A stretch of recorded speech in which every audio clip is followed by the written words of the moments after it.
किसी ने बड़ी कमाल की बात कही है कि एक दिन बरसात गिरी और कान में इतना सा कह गई कि किसी की भी गर्मी ज्यादा दिन नहीं रहती, भले ही वो फिर सूरज क्यों ना हो। एक बार एक लड़का, गरीब परिवार का लड़का, गांव से आकर के शहर में सरकारी नौकरी के लिए तैयारी कर रहा था।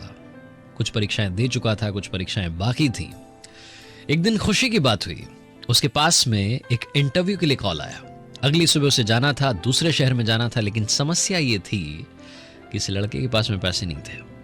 इसने अपने घर में ढूंढा तो इसको मुश्किल से 50 रुपए मिले। गरीब परिवार का लड़का, पढ़ाई का खर्चा, शहर का खर्चा, समझ नहीं पा रहा था क्या करें। दोस्तों से उधार भी ले रखी थी पहले से, उन्हें भी लौटाया नहीं, उनसे और मांगेंगे तो शर्म आएगी।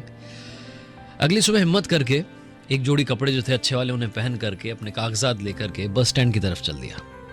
सोचा कुछ ना कुछ तो कर लूंगा। ऊपर वाले को धन्यवाद दे रहा था, पूछ भी रहा था कि क्या कर दिया मेरे साथ। लड़के को लग रहा था कोई ना कोई जान पहचान का मिल जाएगा, आज लिफ्ट मिल जाएगी, पहुंच जाएंगे, इंटरव्यू देकर के आ जाएंगे। पहुंचा बस स्टैंड पर, वहां इसे कोई जान पहचान का नहीं दिखा। बस में चढ़ने के लिए तो किराया चाहिए होता है। लड़का उदास, परेशान, निराश वापस बस स्टैंड से बाहर आया। आकर के देखता है पास में एक बड़ा सा मंदिर था। सोचा ऊपर वाले से जाकर के ही मांग लेता हूं, क्या चाहिए आपको, मुझसे क्या चाहिए। लड़का पहुंचता है, मंदिर की सीढ़ियां चढ़ता है, अंदर जाकर प्रणाम करता है, बोलता है कि अब आप ही बचा सकते हैं इस समस्या से।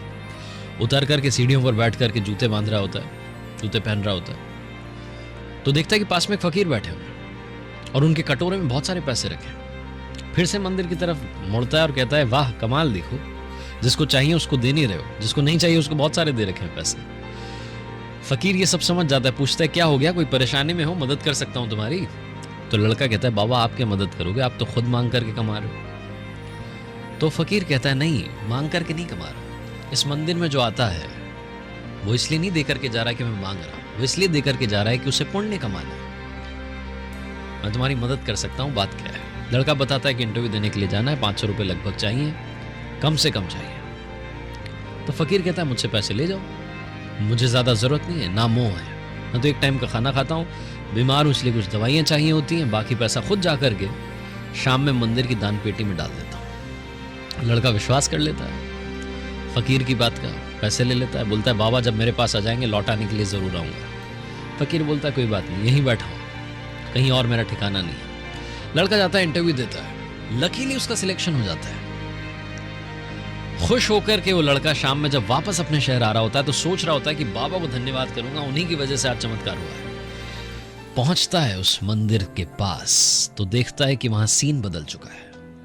वहां भीड़ जमा थी, लोग ही लोग इकट्ठे। उनसे पूछता है क्या हो गया, तो एक बंदा कहता है एक फकीर की मौत हो गई। भीड़ को छांट करके आगे पहुंचता है तो वही बाबा जिन्होंने मदद की थी वो मरे हुए पड़े थे। एक व्यक्ति कहता है आज इन्होंने दवाई नहीं ली, शायद पैसे नहीं रहे होंगे इसलिए चले गए। लड़का कहता है वाह ऊपर वाले, एक इंसान किसी की जिंदगी बनाने के लिए खुद की जिंदगी दांव पर लगाकर चला गया। समझ नहीं पाता है क्या करे, भौचक्का रह जाता है। भीड़ में से एक और इंसान की आवाज आती है, भिखारी था, मर गया, अच्छा हुआ, वैसे भी किसी काम के नहीं होते। ये छोटी सी कहानी हमें 2 बातें सिखाती है। पहली बात, हमेशा दूसरों पर विश्वास करो, उनकी मदद करो, क्योंकि हम जब मदद करेंगे तभी एक दूसरे की मदद करते हुए आगे बढ़ पाएंगे। और दूसरी बात, भरोसा रखो, जब आपको लगता है कि लाइफ में कुछ नहीं हो सकता तब कहीं ना कहीं से आपको मदद जरूर मिलेगी। ऊपर वाला आपको भी नहीं मालूम आपको कब किसी का ऊपर वाला बनाकर कहीं भेज दे, इसलिए मदद करो और इस बात पर यकीन रखो कि आपकी जिंदगी में भी कोई ना कोई ऊपर वाला जरूर आएगा।